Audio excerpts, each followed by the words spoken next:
Wolverine bringing in the dough, but upsetting the boomers, and a whole lot more. So let's get it on.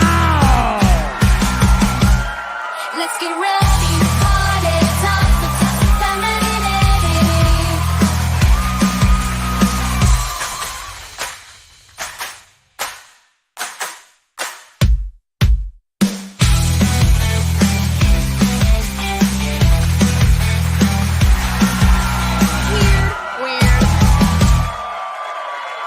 We are back. We're bad. How's everybody doing? Good. We are not a fad. That's right. We have with us so far tonight, Michelle of Force of Light. How are you doing? I'm rhyming just like Dr. Seuss. I'm doing good. Good to be here after having last week. I can't speak tonight, by the way, so just expect me to say 1,000 things. Yeah, it's not going to come out. Biden. I am. I've been Biden all night, so I expect that to continue. But good to be back after having last week off. I mean, we try. We beat the economy. Has anyone even seen him? No, he's MIA. I mean, haven't we're seen here. We him. are 2 weeks into women running the country, and all hell is breaking loose. Stock market's crashing. UK's burning down. Fucking everything's going off. But we also have with us Nina Infinity, who's always hopeful. How you doing? Hey, I'm doing good. Glad to be back as well because I was sick last week, so I'm sorry, you guys. I had to take the week off, yeah. I mean, did you go on vacation, Michelle? I just it wasn't really a vacation, but I was out of town. Nice. Okay. Well, yeah, we had like you were away and I wasn't feeling good, so I'm glad to be back and better. So thank God for that. And I'm glad to be here. Everybody smash the like, share the stream. We got a lot to talk about. Oh, and I want to go ahead and plug before we get going. Natalie and I are going to be on Pop Culture Crisis this Friday. Yay! Yes. Yeah. That's exciting. It is exciting. Yeah, so we're excited about that. So definitely check Natalie and I out on Pop Culture Crisis this Friday at 3 p.m. Yay! Was that your big announcement? Because I was like, they made the big announcement was we finally started. We had so many people ask since we do so many of those reactions, and you can only show so much on YouTube. We finally did a Patreon where they can get the full unedited reaction. Like we're not going to edit out the movie, anything. It's just going to be us watching. Oh, that's good. Movie. Yes. That's cool. That's fun. Okay. Well, there you go. There's some very major announcements from Force of Light Entertainment. That's awesome. I'm so happy for you. Thank you. Yeah, we're excited. Woo. I'm definitely tuning in. What is that happening again? Friday at 3 p.m. Okay, perfect. Right after my show. So yay. That's perfect timing. I'm going to tune in right after. Amazing. Awesome. What's going on with you, Tom? Oh, not much. I like turtles. Yeah, me too. Turtles are great. We all saw Deadpool, right? I mean, I saw it. We did. Did you see I it, saw Michelle? Okay, great. We get to I saw it do twice. some spoiler talk. You've seen it twice? More than that. I don't even remember how many. Maybe 3 times, something like that. 3 times? Like you went to the theater 3 times. Well, not in the theater all those times, but yeah. No, I watched it twice in the theater, and I watched a bunch of scenes and stuff that somebody had put it up on YouTube for a bit. I know. I saw that. I was like, wow, that is. So I watched some of it there, but I went to see it again on YouTube. Yeah, the full movie, and it was a really good version too. I was like, is that like the real version? That's crazy. Close, but it was a cam. Yeah. I mean, you can't even tell anymore. That's how good the cam stuff has gotten. Well, the audio usually is the dead giveaway, but then you just gotta kind of watch. There's certain telltale signs, but yeah. Anyway, definitely. I wouldn't know anything about that kind of stuff. No. At all. I don't know what we're talking about at all. Deadpool and Wolverine. It's making box office. Hey, we got Steph. Hi, Steph. Hi. She's looking awfully purple tonight. Sorry I'm late. So purple. Purple rain. You look great. Thanks. We're just about to start talking Deadpool and Wolverine making box office history. This is what the hell is Trap? Cornered by Oh, it's that. That's that It's new the new M. M. Night Night Shyamalan Shyamalan movie one. with Josh Hartnett. Is that his name? Yes, I actually saw it. Did you like it? I really want to go see it. Okay. The first part of the movie I thought was very good. It definitely falls off in the last half, but Always Sounds does. like M. Night Shyamalan. I will say I feel like Josh Hartnett's performance is so good that it made the movie entertaining throughout. Ooh, okay. I used to Well, that's have good. the biggest crush on Josh Yeah, Hartnett. me too. I loved him in Lucky Number 11. That's probably one of my favorite movies that he's in. I don't remember that one. I remember good. Faculty, and I had the biggest crush on him in that movie. I was like, oh my god, he's so hot. Yeah. But Lucky I Number don't- 7 is really good. I love that I'm movie. gonna look that. When I saw that he was starring in it as like a serial killer, I was like, ooh, I'm intrigued. Because I think he's a really good Ooh. actor. I'm gonna watch this. Yeah, well, Lucky he Number was. 7 I mean, movie. I didn't realize he was that good of an actor. I thought he was phenomenal. Like again, the back half of the movie, it's not great. I'm just gonna be real. But his performance is so good that Wait, hang on. What are you holding up? that Oh yeah, That's he was where in I that. remember him from. he's That's in that. right. He was in that. I He remember was Jamie watching. Lee Curtis's son. I remember watching that movie because of him. Because I was like, Ah. I love you. Well, So if I you will like watch this. if you like Josh Hartnett, I think his performance is good enough to at least watch it when it comes on streaming or something. Oh Just- hell He yeah! doesn't do a lot of acting, really. Like he No, pops he up every doesn't. once in a Yeah. while. Like Mm-hmm. No, he's Wasn't great he in though. Pearl Harbor as well? Yes. I think so. yeah, and then he did like Sin City and a few other things, and then he disappears, and then he pops up again in a movie here and there, and then he disappears. I don't know what he does. I don't know much about him, but I think I read something that like he moved out of Hollywood for years because he just didn't really like being there and stuff. probably makes sense. Good Yeah. for him. Yeah. That makes me like him more. I'm like, oh, you have a brain. You kind of have to, right? In order to keep a sense of sanity. And I bet that he didn't like sell his soul to Hollywood, right? Yeah. Because he was like almost like the next leading guy. Like he was like a teen heartthrob. He was everywhere for a while. Wasn't he just in Yeah. like Oppenheimer or something like that too? Yes, He was in Yeah, I was gonna say, Oppenheimer, yeah, yeah. That's where I remember him popping up again. I'm like, God, I ain't seen him in forever. Yeah, Yeah, he he was in was. Black Hawk Down. That was his big movie. I remember that. That was a. But anyway, yeah. So Trap got trapped by Deadpool and Wolverine. It looks like so. Well, and it sounds funny because M. Night Shyamalan always like ending of his movies have always kind of struggled. So that doesn't surprise me at all. But yeah, so What a we all twist. saw it. We're gonna do some spoiler talk, you guys, in the chat.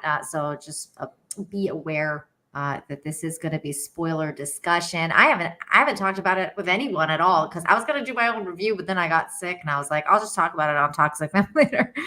So here we are. I guess let's start with Michelle. What did you think of the movie?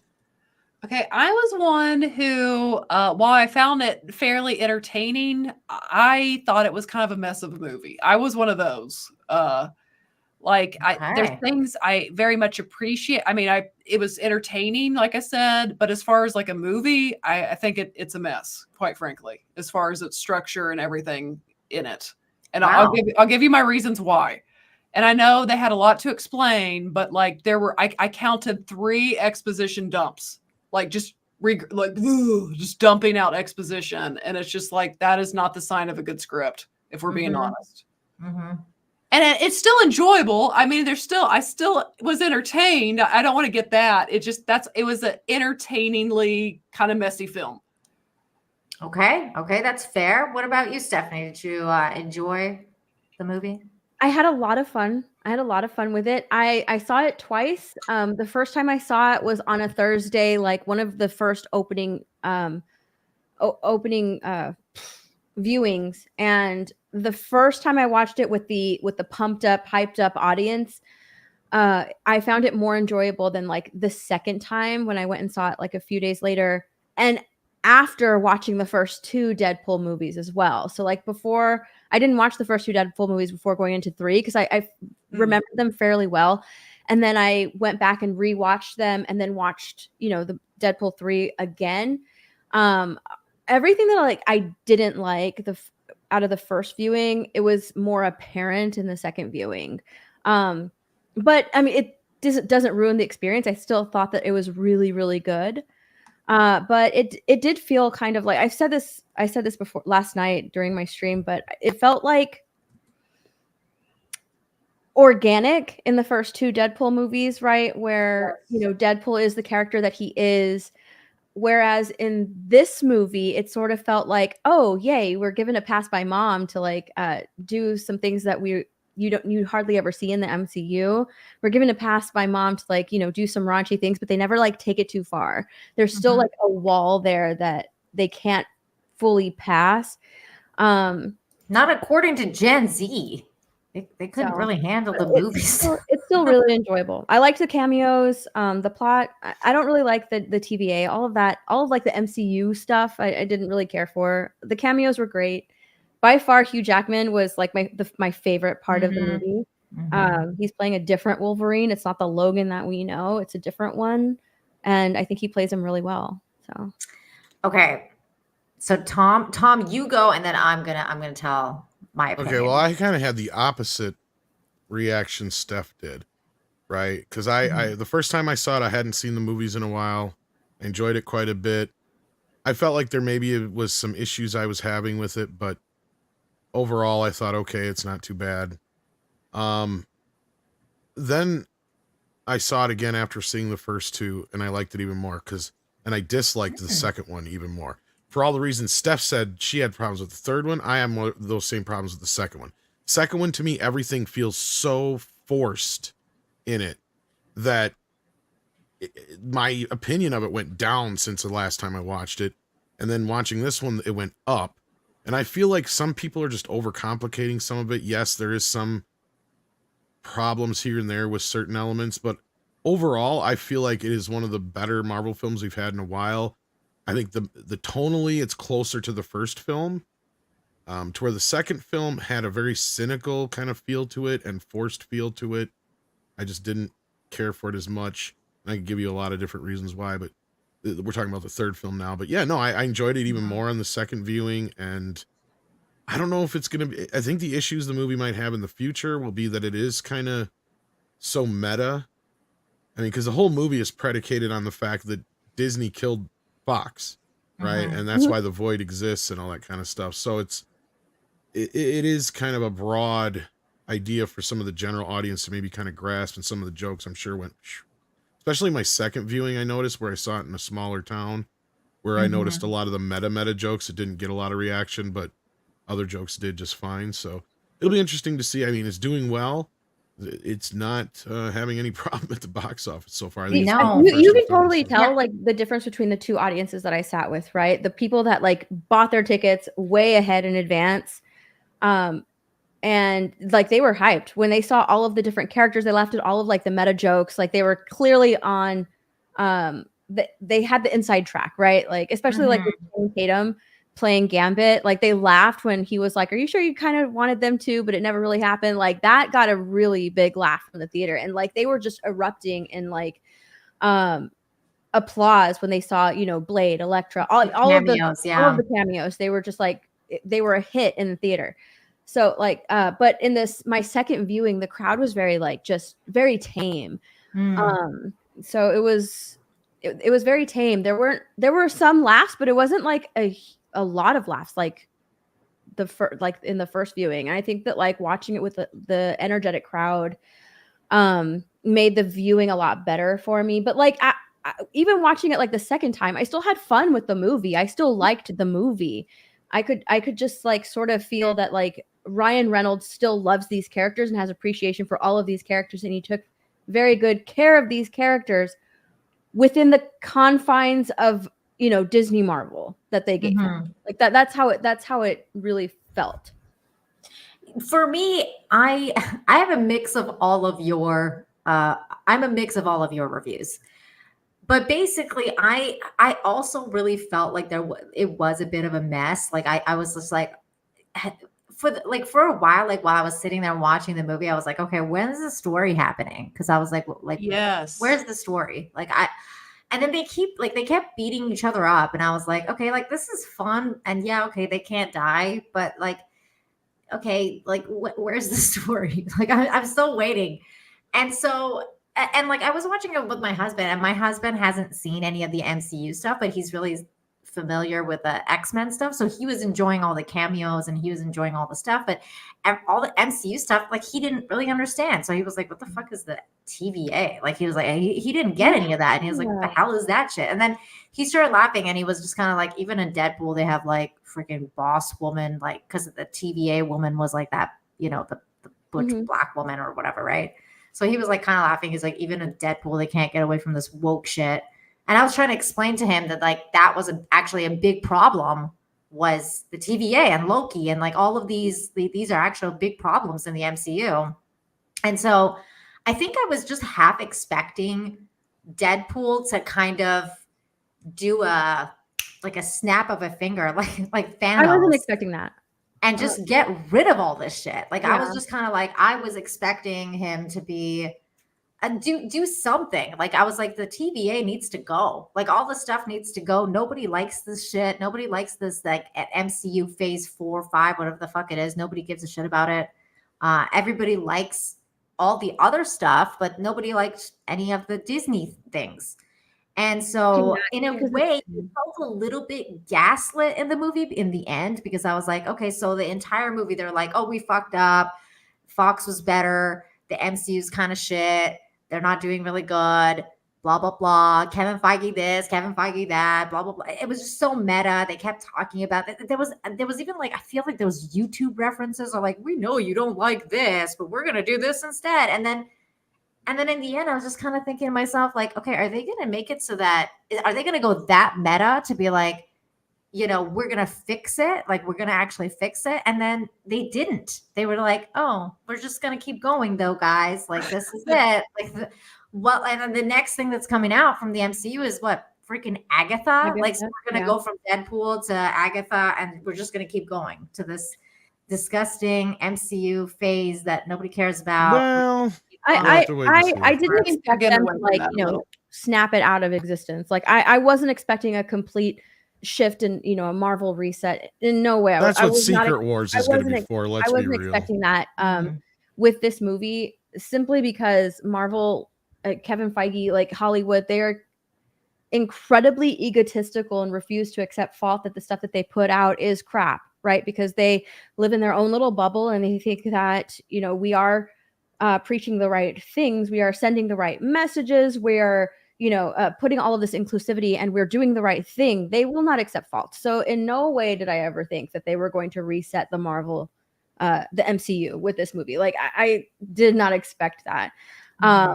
If anything, they, you know, sort of doubled down and they're like, hey, the TVA is in this movie. So, you know, all of that still exists in Marvel, and it will exist from here on out still.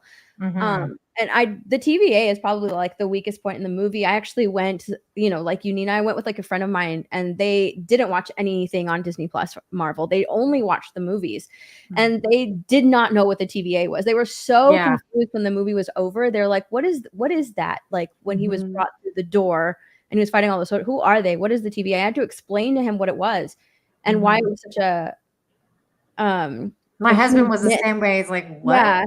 Yeah. And he was like, I loved everything but that. I didn't like the TVA. It's so funny because he didn't know what the TVA even was going into the movie. And he liked everything but the TVA part.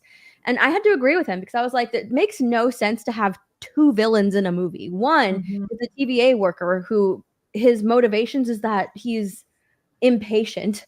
Like that's it.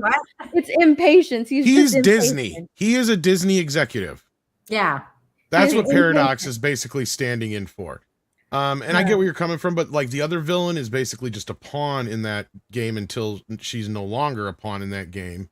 And then she takes control of her own situation. I'll be completely honest. I didn't like that villain either. Like I was like, so can I jump in there? Because when Nina was talking and you said, where's the story going? Okay, because I felt the exact same way. And then I realized we're going to be in this weird CGI nothing land for the rest of the movie. Like, are you kidding me? Like, I didn't want to be there. I didn't want to be in CGI land. Like, I wanted it to feel like Deadpool, which usually feels more real. Funnily enough, most of that was shot on location in like all the sets and stuff were like real. like the 20th Century And you Fox know logo what? and They everything. felt like Really? like That's funny. backlash. Yeah. Studios, It looks they were CG on though. location, but they didn't feel on location. It They felt like a didn't. studio backlot. Even in the scene where they fight all the Deadpools, it's like it felt like some random studio. Okay, script. that I felt was a little CGI as far as the Deadpool parts, but I disagree with everything else. I thought it looked so much better than anything we've gotten out of Marvel. And I think But I know you're part of the comparing, reason. you know, that everything we've gotten out of Marvel so far has been shit. So God, I know, but I'm they're saying, really like, going to be good. I thought it was pretty good. I didn't have nearly as much problems as I do with anything else that's come out lately. And I think part of that is because they didn't only have ILM working on it, they also had Weta working on it. As far as effects wise, because there's some effects I think that are great, but some that just kind of were like at best. Yeah. And the reason that I had a problem with the villain, like the chick, was like, I was like, okay, like I'm an X-Men fan, and I barely knew that Xavier had a twin sister. So I was like, who the fuck is this bitch? Like, you know, like I was like, okay, like, you know, for normies, it's not that like it's weird to introduce her. I don't know. in I a felt like they Deadpool I didn't 3 mind movie. explained I was her. like, I didn't I think mind they her too explained- much. Her motivations, though, that she is evil because she can be. yeah. Because there's nobody there in the void to like limit her potential with her powers, right? Like that's kind of just like, okay, so she's evil because she can be evil and she likes it. Like that's kind of dumb. That was But, it. oh, Yeah, okay, but I'll- then I'll again, it's go kind of with it. refreshing to have a bad guy who's just a bad guy and doesn't have Bad some girl. ulterior motive all the time. It's always a girl. Like now, it's a bad girl. That's And fine with me. I would have loved the male villain, to be completely honest. Well, with we you. I did was have a like, male villain in Paradox, but yeah. Yeah, but Paradox sucked as a male villain. Like I was like, Yeah, what but is that's this because dude? Disney executives suck. That's true. That is it's true. But so like in general though, like again, I loved Wolverine. Like, don't get me wrong, but I just feel like liking a movie because your favorite superhero was finally put in it with their like main costume shouldn't be a reason that you're like, oh my god, this movie was the most amazing movie ever, because it had problems. Like, so I don't know about It that. did have problems. I agree. It I was like at still least that fun they- for me. I had a lot of fun with the movie, but it did have some problems. I will not. I'm seeing a dispute that. clear divide with men and women on this. And look, they did a good job of integrating the costume into the story. So I love felt that. like that was fine. Yeah, I And love that. I love that all the cameos actually meant something. It wasn't like, Multiverse of Madness where they were just showing up to die. Mhm. And they actually played a role in the part in a part of the plot here. And this is basically the movie that Multiverse of Madness should have been. Just not as funny. I agree. I agree with that, because Multiverse of Madness was fucking terrible. Like, I mean, there's no ifs and buts. Like, that movie is pure garbage. Like, Deadpool had a lot of potential. I liked it a lot. I actually think it was really fun. I freaked out when Blade showed up. Like, I will say, I actually freaked out more than when I saw, Wolverine. Like, I was like, it's Blade- Blade. Like, I was like, Blade got the biggest Wesley applause Snipes from the Blade. I audience was for freaking sure. out. Like, I was Yeah. literally freaking out. He's my first superhero that I ever saw.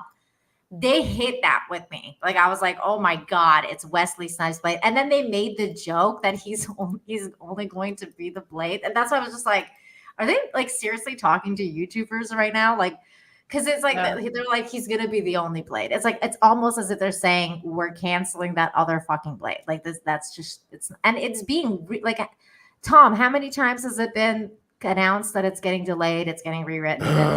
like It's been 4 since times? 2019, I think. Well, and that other actor is like what, 10 years younger than Wesley? how many, How much How many younger? directors has that Blade movie gone through A so lot. far?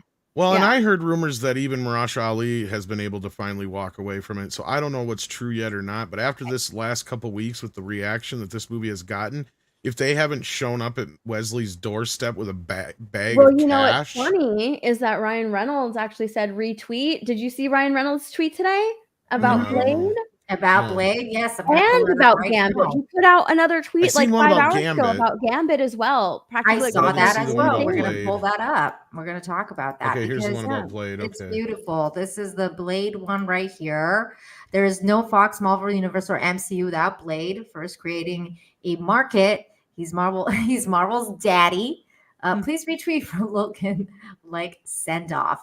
Beautiful Mhm. post. And I'm absolutely like, I was gobsmacked seeing Wesley Snipes as Blade. And that was part of the reason and I'm calling you out, Anna, that Star Wars girl. That's right. I know you're watching somewhere. But when she was spoiling it, I was like, I had a fit with myself when like she spoiled that Henry Cavill was in there. And I even I commented on her thing and I was like, stop spoiling it, Anna. Like, and she was like, okay, but I spoil everything. And I was like, I don't care. Because if she had spoiled this, we wouldn't be friends anymore. Because I had this like, it's a feeling. Well, she spoiled it for me, so I was kind of pissed. Yeah. Oh, And I had a few people that said something too. Yeah. But anyway, no, I know how she is. I know how she is. I was like, Anna, like, stop it. And it was just one of those things because it gives you that feeling, right? And that's the feeling that you want to get in the movies, that you're like, oh my God, like it actually kind of makes you emotional. And I think it does that for older people like us, because yes, we're old now. And these heroes were there a long time ago. These were when we were kids, so like it was a very emotional moment to see Wesley Snipes meet Blade again. So that was the coolest part for me. Yeah, the fact that Ryan Reynolds says, please retweet for a Logan-like send-off. So, like, let's send off Blade like we did Logan, right? That's right. Like the final Blade movie, Mahershala Ali is, like, having all of these issues with his movie. If this ends up being the Blade movie that we get, it, like, kind of either, one, gives him an out because he doesn't have to play Blade, or he can take over for Blade. Like, it'll be like an apprentice type of thing, possibly. Mm-hmm. But having Wesley Snipes in the movie would definitely make it They've been wanting to do Blade's daughter the whole time, and I hear that's part of the problem to begin with. So I heard that too. Like, I wouldn't want that. I heard that too. Yeah. Okay, here's the Gambit post. Now, okay, to be fair about this one, I actually don't like Channing Tatum's Gambit. He made me laugh. He did make me laugh.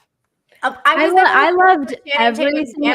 Because Gambit is my favorite X-Men. Like that is my favorite character. I love him too. I loved everything about it. Except, did you like Channing Tatum's performance as Gambit? I loved his performance as Gambit. The only thing that I do not like is that like he's just a little too bulky, because Channing Tatum has a lot of muscles, right? Mm-hmm. And Remy doesn't. Like, Gambit is very slender. I don't know if it's because I actually saw the photo where he's not wearing the jacket and he's still like, he's very slim. So I don't know if it's the coat that makes him look really. Oh, I see what you're saying. Bulky, but like, yeah, he just looked a little too bulky for my taste. But this was perfect. I had so much fun seeing him in there. When I saw him, I was like, no way they did this. No way, because Channing Tatum has been lobbying. He's been wanting a Gambit movie, wanting to play this role for years. And they made it happen. And I think like the biggest laugh that I had in this watching this was when Gambit said, I think I was born here. Like, he doesn't have any memories before the void, which is funny because I know, I love that. Yeah, I laughed so hard at I that shot out of my daddy's dick ready. Did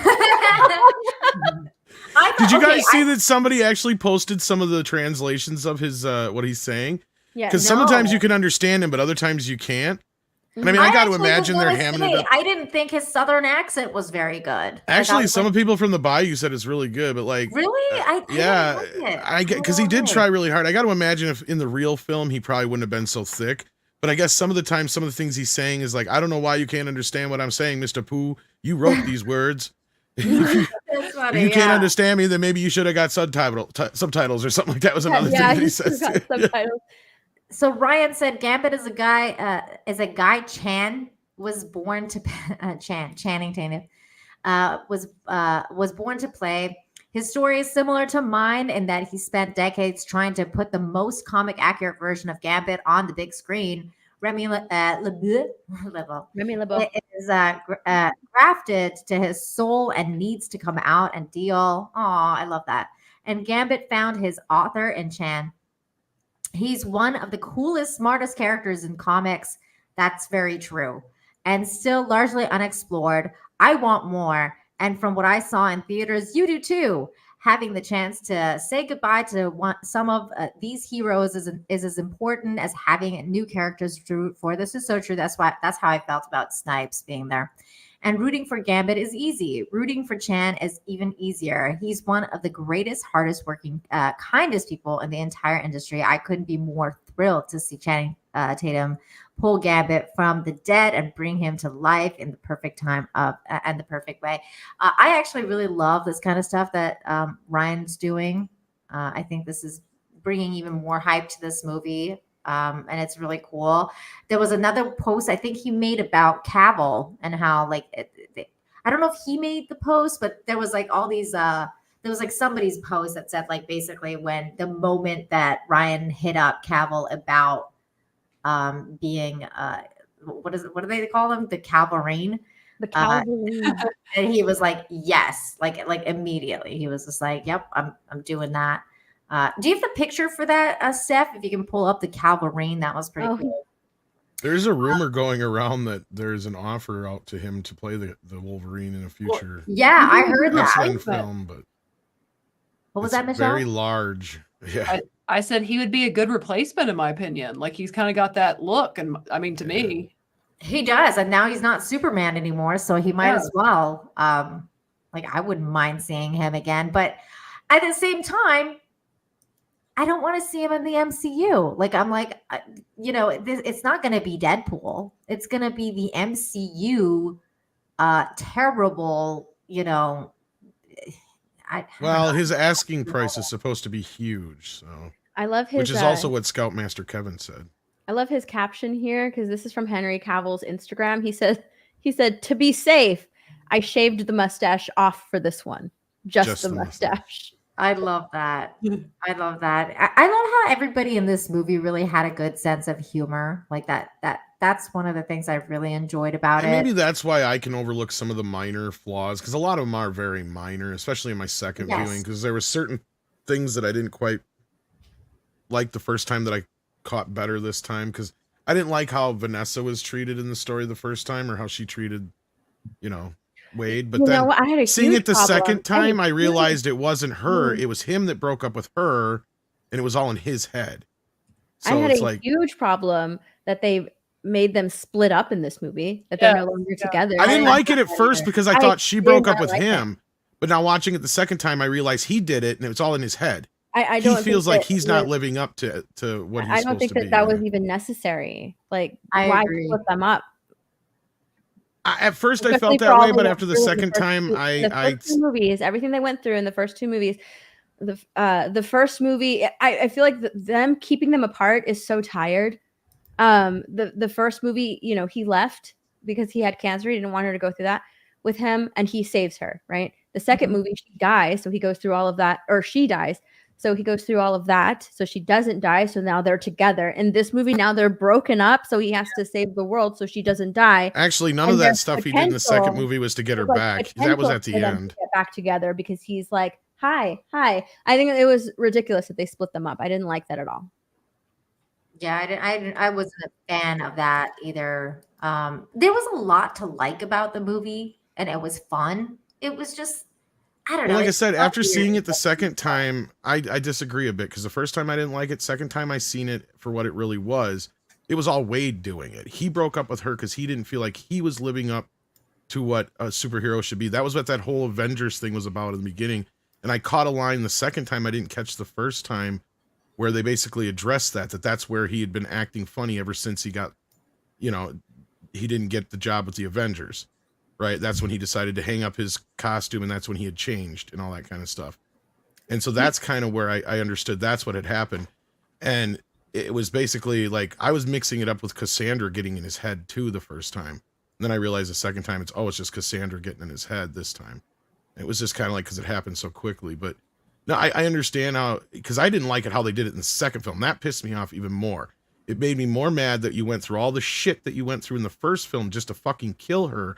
And I disagree. None of the stuff he does in the second film is to get her back. It is just because he thinks it's going to make her happy. He's already accepted that she's gone, because he's just going to try and kill himself eventually. That's the whole point. It's Cable at the To end be who with decides her. to change. That's the thing, to be with Yeah, her. but then He is Cable gives him that accepting death. option. He doesn't want them to take it off because he wants to be with her, right? Like that's the whole thing. He wants to be with her. He's doing something for her that she thinks that like he. But again, maybe this is a thing that only men understand that women don't get, that if you feel like you're not living up to something, that they do shit like this. They self-destruct.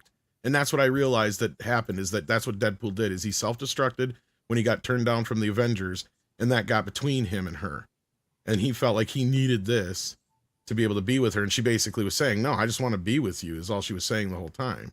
I just Right. think, generally speaking, it's like, why do we keep splitting up couples? Yeah, I bet I if they know. were gay, Yeah, they would still be it's so together. tired that but- they did that in all 3 movies. Yeah, it's Why like they do it's that? getting They keep old. putting them apart, bring them together, put them apart, bring them together, put them apart. Why can't they just be together? Yes. Yeah. Here's why, a clip. why- hold on. Why can we never have the progression of the Mummies movies where we go to movie 2 and they're married, like happily married? Yes, Why can we never exactly. do that? Exactly. have a You know what kid, and it's would have like, been how great lovely. motivation for Deadpool is if Vanessa was pregnant Yes, Yeah. yes, baby. and now he cool. has to save his family. Exactly. Well, and part of the reason is because, and Andre actually pointed this out, part of the reason that's part of how they first get Deadpool to think about leaving his universe and joining the 616 is because he has nothing attached, as far as they think, he has nothing attaching him to that universe. But he does not want to lose his friends, and when he realizes that, you know, he's going to lose them, that's when he decides to do the other thing, right? Like, because at that moment he's getting everything he's wanted this whole time, but the whole motivation for that was to, in his eyes, be a real man again in Vanessa's eyes.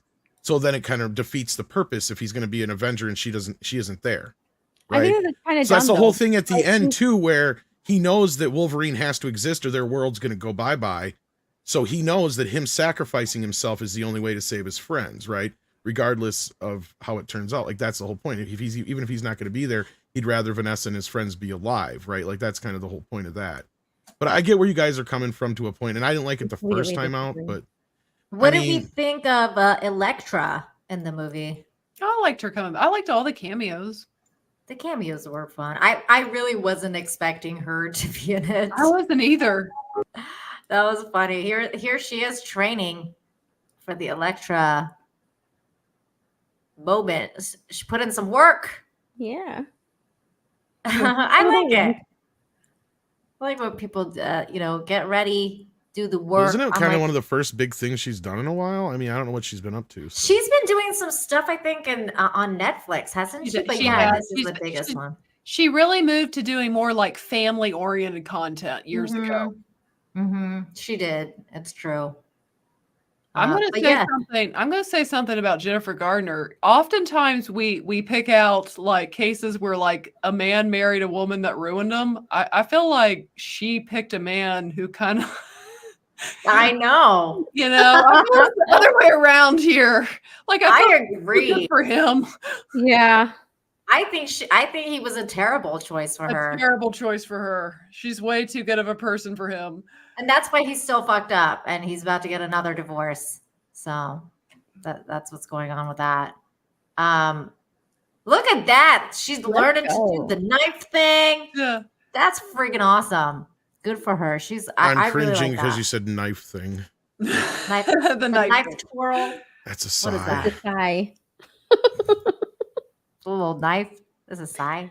It's a It's It's not a sigh. knife. She's so pretty. Look at her. She's really pretty. It doesn't have an edge. It's a sigh, like Called a sigh. S-I-G-H. S-A-I. AI. Sigh. S-A-I. Sigh. Look, I have English as a second language, people. The weapon It's a Raphael pointy uses fucking in the thing Ninja you Turtles. stab people Yes, with. it's even a plot point in the first Yeah. movie. I lost I a lost sigh. the sigh. It's, is gone.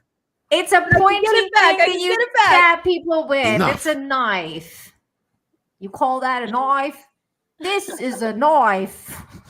That's a totally different knife. I know. Oh my god, it's still funny. Okay, sigh. I learned something. I Put know. your the more Nina knows. She's the probably more the fun. second most famous character to wield the size. Yeah, besides Raphael. Oh, that's true. I was like, who the? This is the other one. I didn't mind her as Elektra. I liked her as Elektra. I thought she did a good job, but and it was really cool seeing her back. Like once I saw Johnny Chris Evans, oh my god. Oh my god, that was hilarious. Did you know? I honestly, I was like, oh, okay. Anna spoiled that for me. I was mad here because I completely forgot about the Fantastic Four.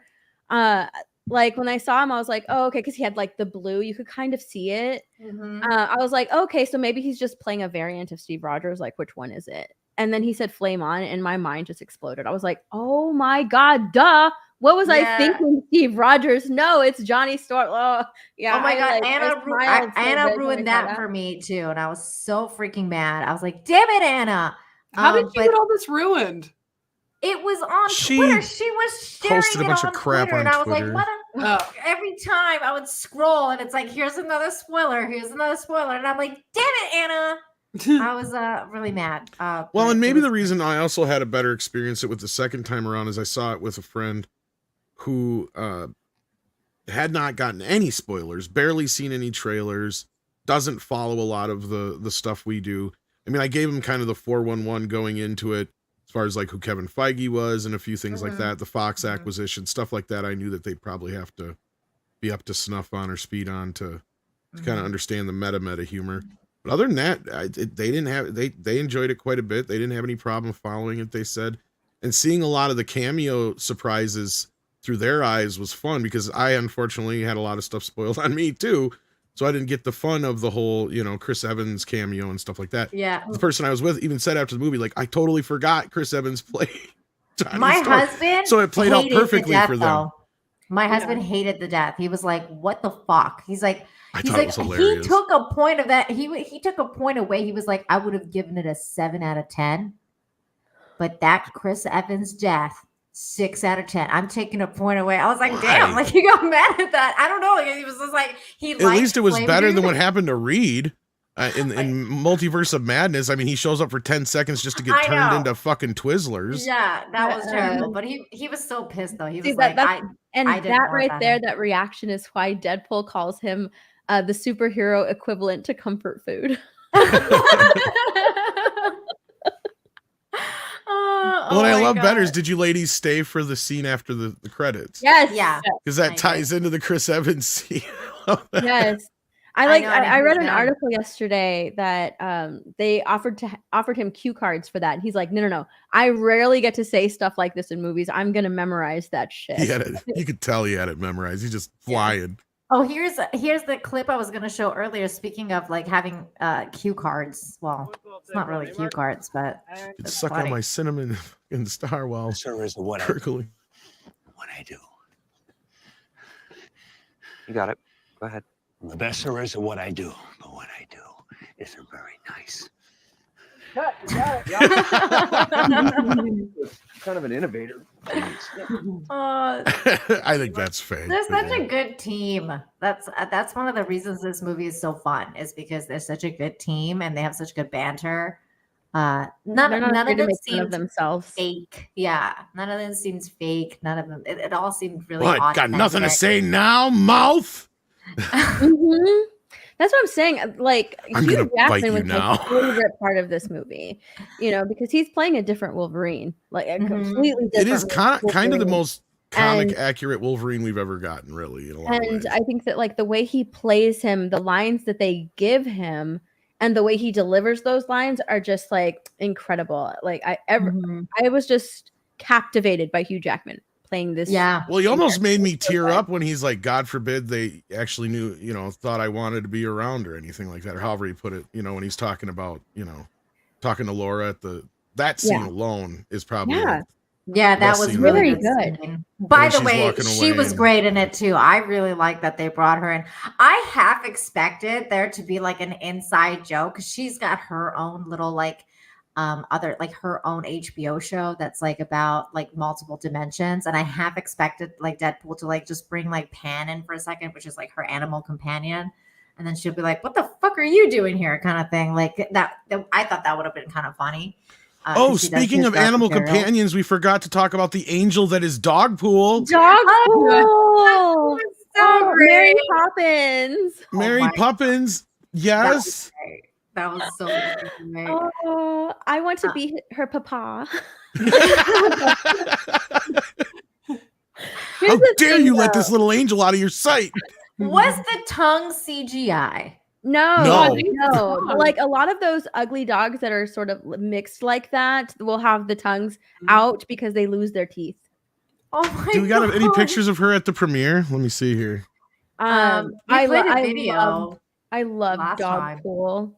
I love that they gave her those goggles that made her eyes like even bigger. Yeah. I love ugly dogs. Like, yeah, There she I is at Oh the- my at the premiere. God, look at that dog. It is the ugliest dog I've ever seen in my life. Yes, they actually have like ugly dog of the year contests every year. So I love Look these at kinds of that dogs dog. because they're just so ugly. She is so Like, so cutest little awesome. thing. She is Oh my this. She God. stole the show. Yeah. Definitely. That was definitely a win. Lady Deadpool was amazing as well. That was fun. Blake lot of people are Lively playing disappointed. Lady Deadpool. People are disappointed though, finding out she didn't do the body of the character though, because she was, I think, pregnant at the time. But yeah, she does do the Aw. voice. Yeah, but his kids play Yes. Kid his Pool daughter and the baby. baby, yeah. Yeah, His and whole of course, family's in yeah, there. Matthew McConaughey. Matthew was also- McConaughey, Nathan Fillion. I felt there was like a missed opportunity there with all the Deadpools Hey, where like, Matthew McConaughey was in it? yeah, he I was the didn't see cowboy him. one. He was the cowboy. Yeah. You didn't recognize his voice? No. Yeah, he actually, I think of all the Deadpools, he has the most speaking lines besides Nice Pool. But like, I thought there was Oh a my missed God, opportunity Nice where they Pool should have was had. Hilarious. Like I They was should've- freaking dying. And then when he killed him, like that was so freaking funny. I was like, this is How long does it take you to regenerate? Regenerate? Yeah. You fucking murdered him. He died for murder. Yeah, he died That for was murder. the funniest part of the movie. I was like, that is fucking hilarious. Like, I love that part. That was really, really, really But I good. felt like there was a lost opportunity with a few things. Like, first of all, the Wolverine on the cross should have been Mel Gibson, especially Oh, as that would have been funny. as kind of a call to because he's mentioned Mel in the first two films, so he might, it would have been kind of cool. And then the Passion of the Christ tie-in too on top of it all. I felt like comic accurate Wolverine should have been Danny DeVito, because when we were younger, that's who we fan casted it as before, like when Danny was younger. He should have come out and he was like, yeah, I just come out with my claws just to swipe That and would have been snicky hilarious. schny. Yeah, and then the other missed opportunity I felt is they should have had old and older Pool. An old and older Pool should have been played by Jim Carrey and Chevy Chase. That would have been fucking Because hilarious. everybody has always said Ryan Reynolds was like the illegitimate child of Chevy Chase and Jim Carrey, and he does always steal their lines. Like even in the do not go in there was used in the second one. I know that for sure. And then yeah, he's always popping in Chevy Chase lines. This is crazy. This is crazy. That's another Chevy Chase line there. So that would have been hilarious. I thought it'd been funny if those two were like the old and old Pool, like like the old guys. Yeah, But those are just minor missed opportunities I felt. But yeah, this is a great cast picture here. I really like this picture. It's really nice, very sweet. But yeah, so like all in all, it was good. It was a fun movie, desperately needed by Disney. Desperately needed because they've been just crashing and burning at the box office for a while, especially with Marvel stuff. And their shows aren't doing that well. Who's excited for Agatha?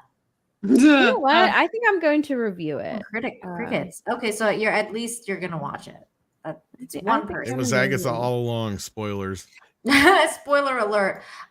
Before we move on to the next story, here's just a really funny headline, which is MCU related. And we're going to do some super chats after this. I was going to say real quick, besides the Gen Zers complaining about this movie, although there's not many that I can tell, but just a few. Did you hear that the queer community is all up in arms about Deadpool and Wolverine? One side is pissed off because of the queer bashing. Yeah, I'll find the other side is claiming it's queer baiting. Yeah, Andre actually did a video on it. I think we dropped it yesterday. So yeah, I don't know if you guys wanted to heard about that or not, but yeah. No, I didn't. But it's like, which is it? It's like I don't get it. All right. Do you want to pull that up before I share this next thing? I can't. It's real. Yeah, it's just basically what I just said is that you've got like Pink News and some of the other ones. You know, the typical gay rags claiming like, you know. Here we go. Wait, who was Nathan Fillion? He was Headpool. Oh, okay. Like here we got Daily Mail claiming Deadpool and Wolverine. Constant gay jokes leave Marvel fans completely divided. Yeah, but Just isn't covers that like most of them. Deadpool? They do a lot of gay jokes in Deadpool. Oh yeah. Then you got this one where Deadpool lot and of Wolverine is homoerotic boring, jokes. homophobic. Yeah. And then you got Deadpool and Wolverine couldn't could have and been should much have been gayer, so yeah, much but- gayer. So yeah, you there's know, you get- you know what? I agree with and then this. you got actually, another one because I who's think it could have been gayer. Thank God we obnoxiously didn't panic go that humor. gay. Obnoxious gay panic humor is tiresome in a schoolyard taunt. And then if you look in here, he says, pansexual. His pansexuality is queer bait, but it turns into a punchline. So yeah, there's some, you know, Wow, some they're not happy. LGBTQ critics out there that are not happy. Wow. Okay. Well, this is the other headline before we move on from Marvel stories that I just thought it was funny. It says Harrison Ford says Red Hulk acting in Captain America 4 required not caring and being an idiot for money, which I've done before. I don't mean to disparage it. I can just hear him say that. I think that's fucking hilarious. This was during Comic-Con, right? That he Yeah, said this. when he was Harrison Ford off- was hilarious at Comic-Con. I think he was Like, both stoned and drunk or something. yeah, and like, that's coked how he up came at the off. same time. I don't know. He's always stoned. He's always stoned, but he was on something extra that night. Like he was just Some extra. here. Let me show. I got a video too. I don't Like think that this isn't Harrison even Ford the honestly, funniest like, one. couldn't be bothered. He was just like, whatever. I just think I'm this in is another fandom and I hate it. Like that's how he was coming across. Yeah, there was one time they asked him. He's like, I get asked these questions all the time, and I both seem to equally piss off like anybody it. who asks, and I do respect it at the same time. But no matter what, it's like, yeah, he just goes Like, on I this thing. He's respect like, it and I hate it. yeah, at the same time. And Yeah, then- that's what he yeah, said. and then he was like, "So I'm not going to answer your stupid Yeah, so question." I'm not going to answer your stupid question. This is my favorite one. I like actually kind of felt bad for the interviewer for a second. You could tell he was just kind of like, well, geez. But I love this one because, like, I almost think this lady made him think he was in an alternate universe for a minute. So Deadpool and Wolverine set up anchor beings, meaning if they die, the universe dies. So who do you think would be the anchor being of 616, the universe you're in? 616. I'm in universe You're in 616. universe 616. Yeah, I'm out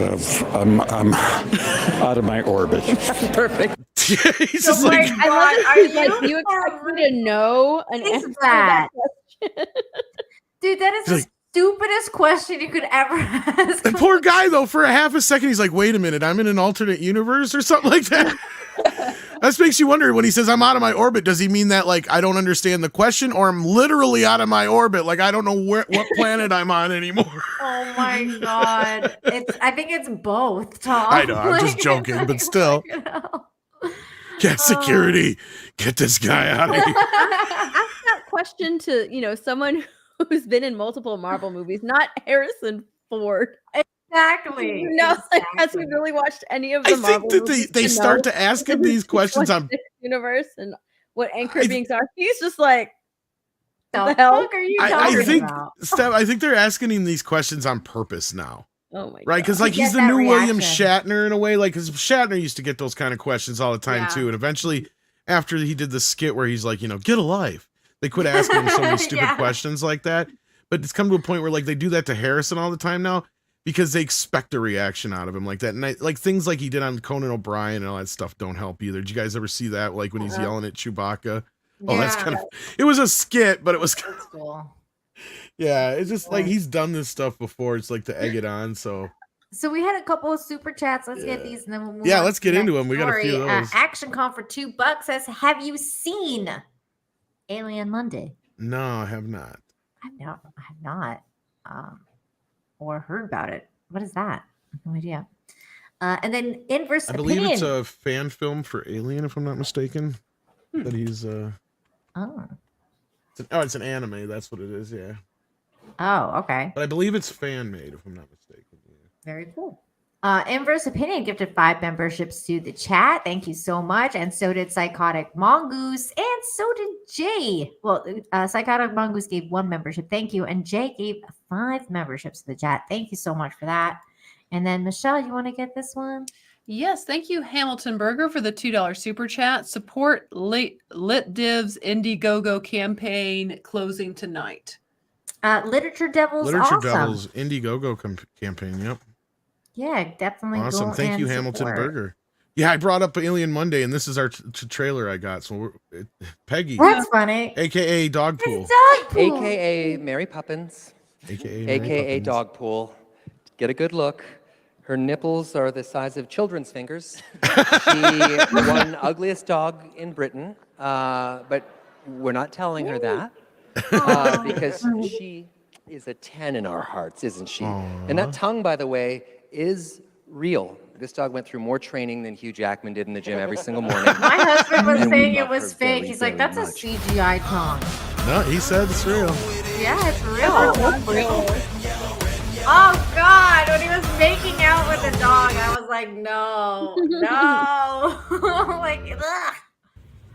That is gross. Oh, this looks cool.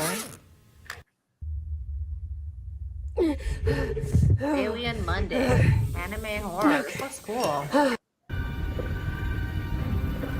have to check it out. Oh, it's So there you awesome. go. Sorry, I thought I didn't realize I was muted. Yeah, I was like, yeah. There's a quick look at Alien Monday. Very cool. Thanks. And then this other headline was funny. Well, not funny. I'm sure people are crying about this one. Justin Simeon says, letting go of Star Wars Lando series Oh, demanded a true grieving process. What? They changed this headline because it said What it was it wasn't gonna before? go ahead. It was like Yeah. something like, this is not going ahead anymore. And now they're saying, what? Like a true grieving process? What is this? he's acting like it's his grandmama or something. They changed the headline. Oh my God, that's kind of funny. So there you go. Rip. Rest in peace. To this So project. yeah, so ladies, what's your reaction to us not getting a Lando series? Like, does anyone care? Does it? You know, Let's ask that's the kind of audience. my Do you guys reaction. care? No, no. Oh, that's the reaction we got back. And Yeah. here's what Kathleen Kennedy had to say about it. Put a chick in it, make her gay. Not enough gay chicks in there. Well, they would have had Does it mean we're robot, not going to get no? to see Lando bang a droid? A robot? Oh. No droid sex, guys. Sorry to disappoint. Or would he just stick his hole in that slot in the Millennium Falcon now that his girlfriend's a part of the Falcon? Oh my. So yeah, I didn't even see the freaking Lando. Or what was that? Solo. Oh, you I didn't see even Solo? the Solo movie, so I don't know. I Oh, haven't it's seen, bad. I haven't seen any of these freaking Star Wars things. So I don't even understand these people who come out and say, you know, I don't know why I didn't go see it earlier. It's a much better film than I thought it would be. I'm like, what fucking movie did you see? Oh my God. Terrible. Like, here's All right, all you need next. to know. Solo gets his name because he's by himself. He's solo. He's Solo. He's solo. I shit you not. He basically has the same exact arc he does in A New Hope. He inadvertently starts or kickstarts the rebellion somehow with money. And what else is stupid about this movie? Oh, yeah. Lando fucks robots. He has And, a shower she- scene with Chewbacca. Yeah, he has a shower Oh scene with my Chewbacca, who eats God. people, by the way. And somehow he just knows how to speak Wookiee. Mhm. And he And- speaks Wookiee in the Yeah. movie. Yeah. What? Yeah. He does speak Wookiee in the movie. Yeah. That's right. Like, does he just go Yeah. like? Yeah. And then I think his girlfriend saves him like 3 or 4 times too. I can't remember. And the Kessel Run is one of the dumbest things in the world. It was pretty Oh, bad. Boy. Like, in a world where you have spaceships, why are you transporting a very, very volatile substance by train?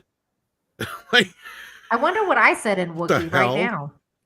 yeah, there's a bunch more than that wrong with the movie. It looks like it was shot after somebody smeared shit on the lens. Like, I Oh don't know my what the hell. God. Yeah, it is so bad. I He was don't like, even- I need to watch it now. No, It- no, I it don't, is- it Michelle. is No, I'm tedious. hard pass. Hard pass. Thank you. But yeah, Hashtag let's, Solo lost money. hashtag Solo lost money. That was a funny one for a while. So let's talk about this next thing, which is Batman. There's a new Batman series, animated series, which I have not watched, but I was going to watch it. I was planning on watching it, but then everybody started talking about how woke and shitty it is. So I was like, I don't know if I want to watch this anymore. So I guess Stephanie, as our resident DC expert. That's not Batman. It's an imposter. My bad, Tom. What do you think of this, Steph? Are you enjoying this new I'm not even animated watching it. series? You're I'm not watching even it? watching it. I saw that the Penguin was now Oswaldo Cobblepot, and I was like, "What the fuck?" Yeah, let's not. I'm not even gonna try. And also like Montoya and Barbara, like they're all fat, and Harley, they're like they're all lesbians. fat. They're all really ugly. Yeah, I they was all like, what the basically have the frick? Penguin's build. So Oh, no, there, I'm yeah. not even, I'm not You're even sharing watching that. it. Jesus, this And you so left bad. out that Montoya and Harley are lesbian lovers in the 1940s. Oh, I didn't no even less. know that. Yeah. Yeah, I got a clip here from that, and I was like, okay. I saw this, and I was like, yeah, I'm out. Hard pass on this one for me, guys. Gary, shout out. Put this clip. I'm sorry. There's an emergency with the patient. Oh. Tell you what, meet me later at Hopper's on Wilson and Lowry. Is that she's Asian? Yeah. So it's Harley Quinn? Yeah, it's Harley Quinn. What the fuck? What is this? Can someone explain to me what happened to Bruce Timm? Because what the fuck? Like that's Everybody's all I can woke really say. now over there. I'm okay. You know, I gotta say, this gave me a bit of, yeah, that was a good one, Tom. This gave me it made me nervous. Let's just say that it made me nervous for James Gunn's Superman, because I was, DC. You expect this kind of shit with Marvel. I gotta be completely honest with you guys. I expected this kind of shit with the new X-Men 97. Like I was fully expecting to sit down and see some woke garbage. And then when I watched it, I was pleasantly surprised that it wasn't woke garbage. And then I was expecting this with Bruce Timm being involved to be not woke garbage. And I am shocked that Bruce Timm ain't shit without Paul Dini. apparently, Tom, apparently. No, Flash and I both said it. Yeah, 100%. Because this is garbage. I don't know what the fuck. Hold on, let me pull up this other picture. Because we got here's another screenshot from Gary.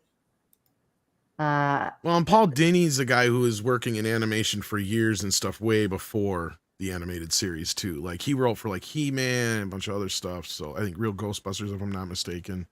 So yeah. Jar Jar Abrams is involved in this, guys. This is Jar Jar. That's the other Abrams thing. Matt as Reeves Batman. and J.J. Abrams. Yeah. So what this is one of the projects that J.J. developed and did for Warner Brothers that got rejected. But I believe he has it in his contracts that anything that Bad Robot produces, he can go and shop around and get the money back for or whatever. So what is this on? This is actually on Amazon. Okay. Oh, it's on Amazon. Okay. Yeah. This is supposed to be Doctor. This is that's Harley Quinn. Dr. Quinn. Oh man. Harley Quinn, medicine Harley woman. Quinn. Oh yeah, and Barbara is race swapped now. She's Montoya, and then Barbara Gordon. They all look the same. This is the photo that I saw on Twitter. I was like, what the hell And Bruce is this? Timm wouldn't let Batman and Barbara Gordon have an interracial kiss either or relationship in this. I've also heard that Batman basically is barely even in the story. Yeah, he's in like 2 episodes or something like that, or like mainly that are his stories or whatever. I think Anna was saying. So who's the story centered around then? Who's the series centered around? Probably the lesbians. Oh my god! Look at this picture. That's my guess. Montoya is fatter than Batman. She's got broader shoulders. What is happening with the art in this? What the hell? I am I mean, to make them, strong female characters, you obviously have to give them masculine features. apparently she has to look like a man. Yeah, that's right. Okay. Well, She there you looking go. like a That's man. she look like a man. What's amazing. upsetting is like it's kind of in the style of like Batman the Animated Series, but they were Yeah. more respectful with the way that they depicted their female characters. Like they looked feminine, they looked female. They look This beautiful. gives nothing. It does not look feminine or female. This looks awful. This was upsetting. Like I was Can't like, wait to see what they do to Catwoman. Oh God. Yeah, what's she gonna look like?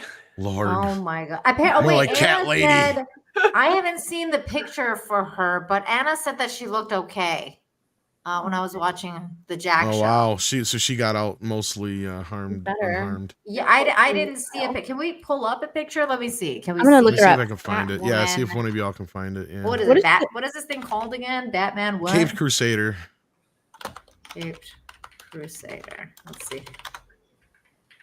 Oh yeah, she doesn't look too bad. At least she's not a freaking massive. Well, and the thing is that Anna and somebody who was it that? Oh yeah, Paul Tassi, I think it was, that jumped on her case. Anna was tweeting out about this a bit, and I mean her points are still valid that she was making, even though like she had Tassi and a few other people combating her. Like I mean, this is supposed to be based around 1940s Batman, right? Which that's where that costume and all that era come from. Exactly. That actually looks She doesn't look accurate too to the bad. time. Yeah. And she's But- skinny. Like she looks like a And I'm not saying anything about a few race swaps or whatever here and there, but let me tell you what. Lesbians weren't just openly having relationships in the 1940s. That is true. I know. That's definitely another That was world, why it was Tom. called coming out of the closet. That's definitely called like an alternate dimension because there's no Now- way that would be happening. You in- could in do this it world. in his story, I guess, where they're trying to keep it undercover, I guess. I didn't watch the show, full disclosure, but at the same time, I'm just having a hard time wrapping my head around why are you trying to pay homage to the 1940 version and not actually doing that? That's, I think, basically what Anna's argument was based around, and I agree with her. It's like, if you're going to do it, do it. If you want to do some new modern updated version, then do that new modern updated version. Right? Because it's my understanding that Gordon is race swap too, or whatever, but I haven't seen a picture of him yet either. Well, I didn't hear. Oh no, wait, not Gordon. I heard Alfred. Well, considering is Barbara Gordon black. is black, I would imagine that they made Gordon black again. Yeah, I mean that doesn't surprise me. But I heard Alfred is supposed to be. You're like kidding me. I'm massive. actually, this is the one person I've wanted to play Yes, Catwoman Christina my Ricci entire voices fucking Catwoman. life. Yes, And Christina so she Ricci gets to voices play her in Catwoman. a fucking shitty cartoon. Yeah. Yeah, Christina What the Ricci fuck? Mm-hmm. Tom was pissed. Oh, you have no, that is my one person. Everybody goes, who do you want to play Catwoman? Christina Ricci. Like, I know exactly, like, my first go-to, boom. That's cool. I've never. Well, she's really getting a little old heard now, that. but at the time, like that for like, a patch of like 15 years, that was my go-to answer, It depends on how old your Batman is too, I suppose, but yeah. That's kind of cool. I never really pictured her as like Christy. I never really Saw her. Darren yeah. over on Rumble's side. Tom has much sadness now. There is one more topic here, then we can switch over to Rumble if you want, Tom. If you want to discuss. If you ladies have enough that stuff. time, we could talk about some of the women's Let's- sports and Olympics. Let's do this last story, which is the Vince Vaughn one, and then if we Oh, have yes. time, we can switch over to Rumble for the remainder of the show. So, Yeah. but yeah, I like this one. Batman, Cape Crusader, whatever the fuck, seems like a complete failure. The weird thing I about this will show not is be the watching. Snyder Bros are coming out for it for some reason. I don't understand. What the hell? That is weird. That is weird. Do you know anything about that stuff? What the hell's going on there? Okay, so I haven't really been yeah. paying attention. The only thing that I Oh. saw that's like in that realm is David Ayer put out a tweet. Where's Yeah. it at? Yeah, I retweeted that too. Wow, Nicholas Horton says Alfred in this show looks similar to Tom, but with a mustache. Well, that is era appropriate Alfred. He's chunky Alfred, yeah. Chunky Alfred. I would like to Yeah. see a picture of that too. That would be fun. You know what? That should be. They the didn't next, actually. icon. Alfred was chunky until and correct me in the chat if I'm wrong, or Steph if you know too better. As far as I know, Alfred was chunky until the '60s series, then they adopted that version into the comic where they made him thinner. and look He's more been there like in the the television version. Mm-hmm. Yeah, this is the only thing that I saw like the past couple of days. Release the Ayer cut. This is not a director's cut. This is my edit. This is my mature cut. Yeah, the mature cut. My mature cut. I thought he was quitting on this. I thought he was giving up. That's what I thought too. I didn't think that this was going to be a thing anymore. Apparently, it is. Well, his script doctor told you and then he which. started putting out a bunch of photos, a bunch of stills. Well, his script doctor. Have you guys ever heard him talk about the movie? Because he worked on it and the reshoots. No, I've never heard him talk about Yeah, it. and he says that as far as he could tell, the movie wouldn't be much different. There's only one big major sequence that would probably be different, and that is that Harley and Joker kill a judge. Oh. Otherwise, it'd be like How just color time exciting. differently, cut differently, probably different music and such. Because that's the thing is, yes, another company came in and recut it and added, you know, the music to the soundtrack and all that kind of stuff. And yeah, they were basically a trailer company that came in and recut. They were a it. trailer company, yeah. That came. I mean, in I'd like to edit see the his movie. cut, and he could probably release it real easily, but I don't. Basically, the way script was saying is, don't expect a groundbreaking difference. It's the same Mhm. movie. At the end of the day, you know, it's not going to be as drastically different as the Snyder cut, is what he was. Yeah, getting like at. the Snyder Cut I love version. Chris Gore right there. He's like, do it. Do it. Oh yeah, I'm all for putting out alternate cuts. I have no issue with it.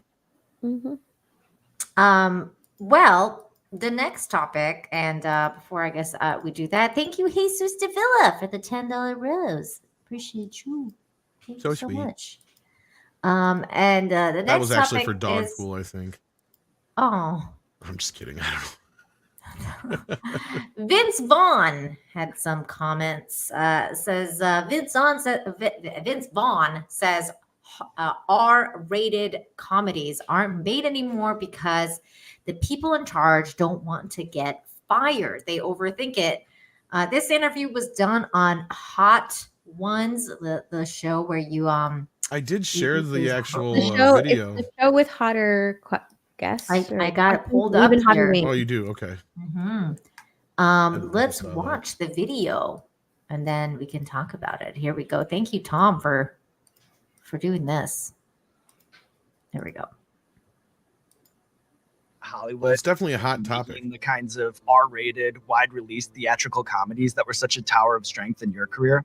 How have you seen Hollywood's interest in making those kinds of films change over the course of your career, and what do you think are the forces at play?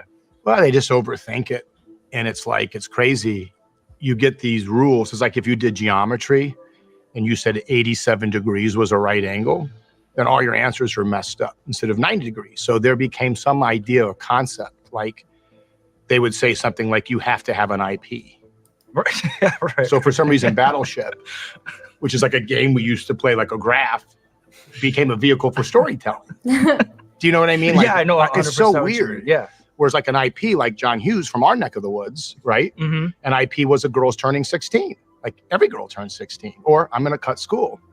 You know, life situations or old school. What if I got to go back and, be in a fraternity now at this stage of the game? The people in charge don't want to get fired more so than they're looking to do something great. So they want to kind of, follow a set of rules that somehow like get set in stone that don't really translate. But as long as they follow them, they're not going to lose their job because they can say, well, look, I crunched the numbers. Yeah, I made a movie off the board game Payday, so you can't, even though the movie didn't work, you can't let me go, right? So people want to laugh. People want to look at stuff that feels a little bit like it's dangerous or pushing the envelope. And I think you're going to see more of it in the film space sooner than later. would be I my really guess. hope so. I really hope so. Yeah. So that was the clip, and it's a really good one. I thought it was a really good interview, and I agree with him. I think that comedy seems to be dead, seemingly.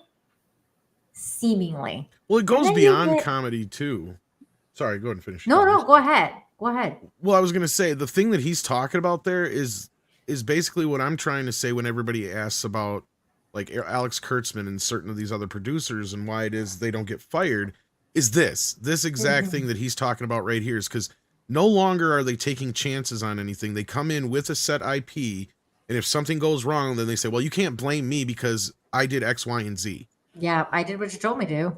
Exactly. So- And this extends to comedy now. And I think the bigger, broader stroke he's missing with comedy is that people's aren't willing to take a chance because of wokeness. But anyway, I'm curious what you ladies thought about it too. Well, I mean, first of all, I love Vince Vaughn. I've always loved Vince Vaughn, and I saw him recently in Curb Your Enthusiasm season, I think 12 is the last one, and he was freaking great.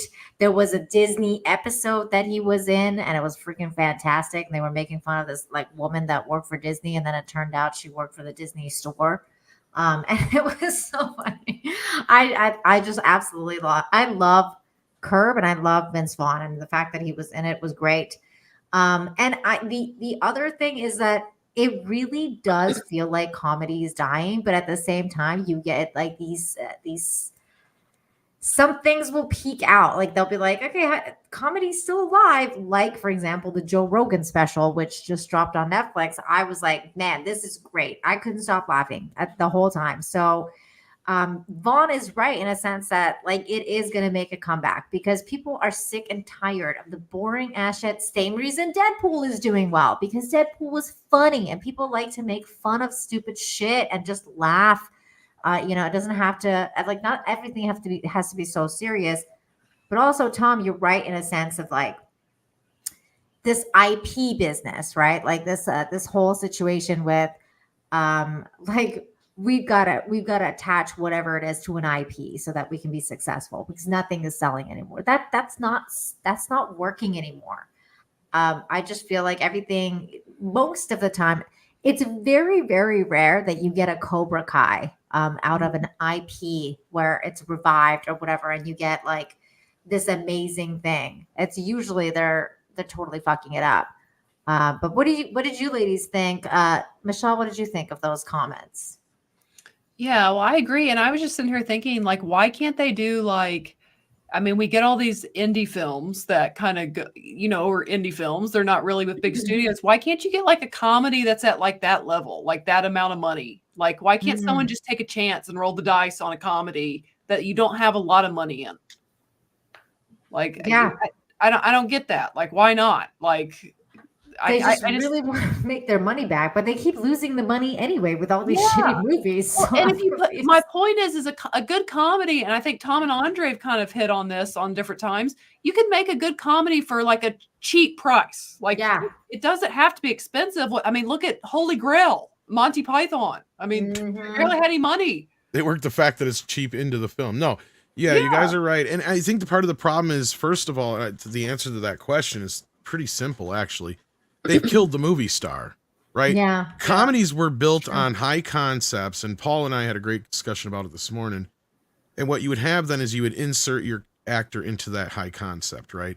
Like, look at Jim Carrey is a great example of like things like Liar Liar is a great high concept comedy.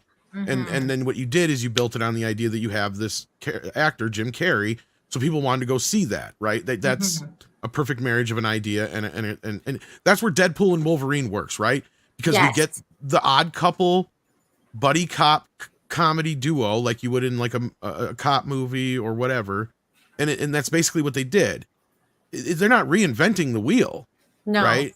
No, but what we have here is we have a problem where SNL used to be like the farm league for a lot of up and coming, comedic actors.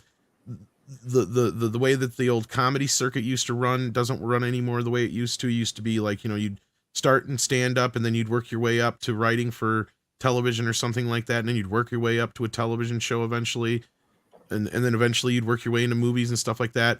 Like it's all a process, and that process is gone. And if you like were to say, I got an idea about a 16-year-old girl who ditches school, like he brought up John Hughes' idea, right? Like that used to be the IP, right? People could relate to that. Right. Or something like Adventures in Babysitting, right?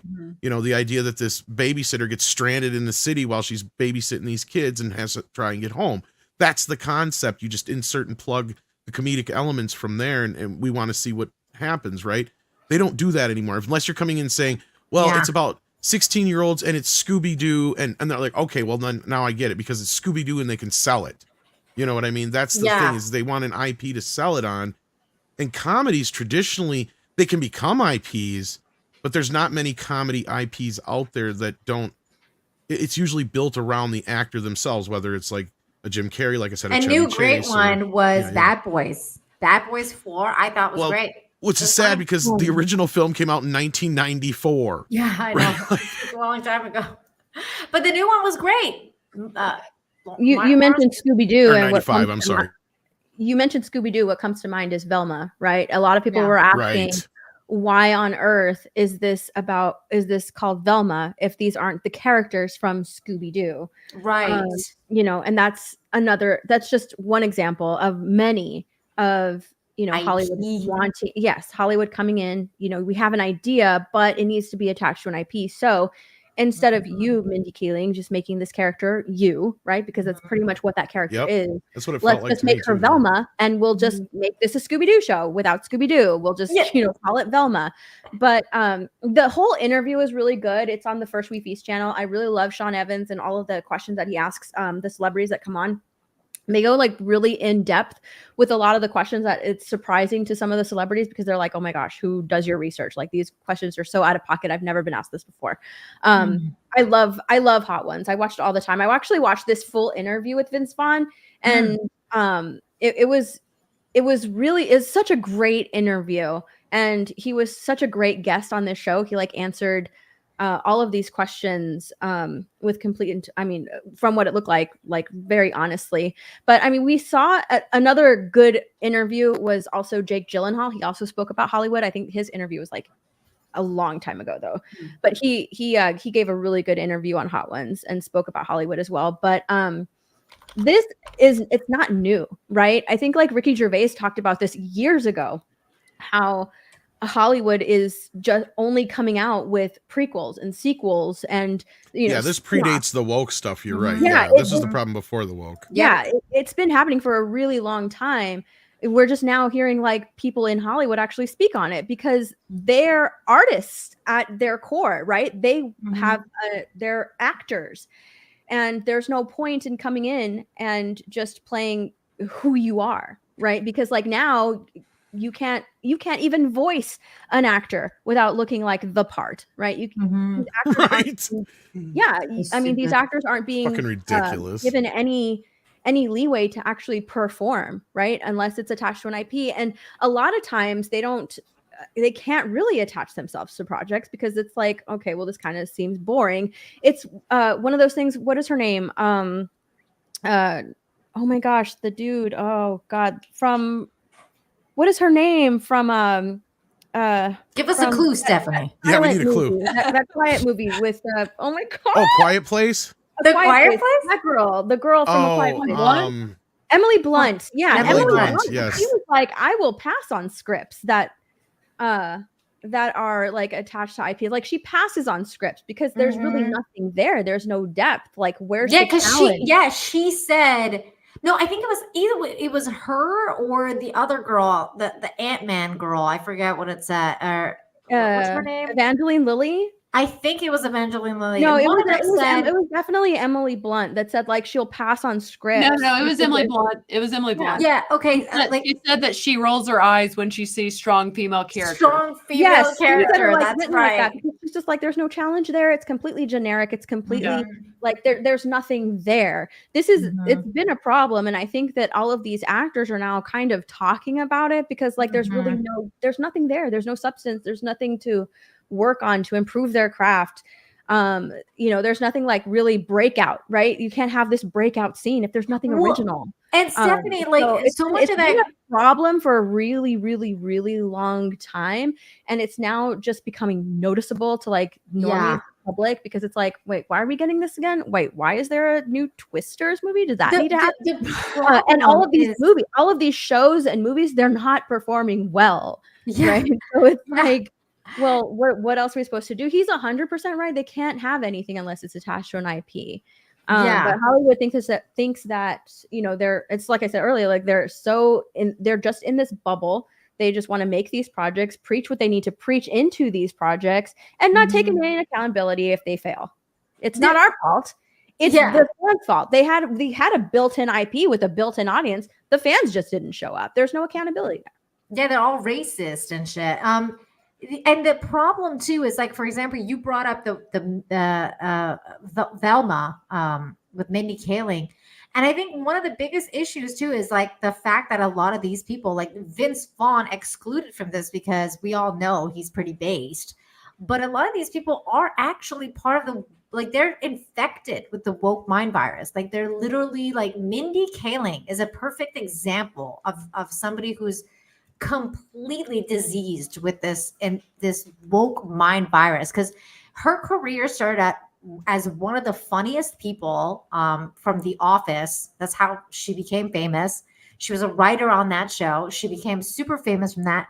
She moved on to like the Mindy Project, and the Mindy Project started out pretty good. It And did start off good. It was really funny show at first, And and then it literally like took a You know why, fucking though? nosedive, Mindy man. Kaling is one of the perfect examples of someone who has sold their soul to Hollywood. Mindy Kaling adopted everything in Hollywood that will push her career forward, but make her dislikable in the public eye. That's basically what Hollywood did. Like, if you say things, adopt, certain, whatever the talking points are in Hollywood, if you adopt those characteristics, you lose yourself in the process, and also like lose the art, right? Because you're now creating stuff that has nothing to do with you. You're just adopting these principles and taking what you think that they want you to say and putting it pen to paper to script and all of putting it out there. She's the perfect example of someone who came in, was original, had original ideas, was funny. I mean, I did like her in The Office. I did too. I but loved at her. the Yeah, same she time, was funny. she wanted to further her career, and in order to further your career in Hollywood, you basically have to sell out, right? You have to say all of the right things. You have to compromise who you are as a person. See, that's the thing, though, and Stephanie. I think there's a fine line. I don't know if it's necessarily like, oh, I'm just selling out. I think it also has to do with the fact that I'm literally saying, like, she is infected. Like, I actually think you get to a certain point where you've said all of those things, you get so entrenched, you start to believe them, and you end up being a crazy Hollywood person, and that's right. Yeah, I really don't think that's who Mindy Kaling is. No. That's not how she started, at least. I mean, you see a lot of these actors who start off, but And then we're they hearing end a up lot of that kind of stuff, right? Like even that guy who worked with Leslie Headland said this is not the person that he knew, right? Like all this woke shit that she's doing is not. She'd make fun of it before, he said.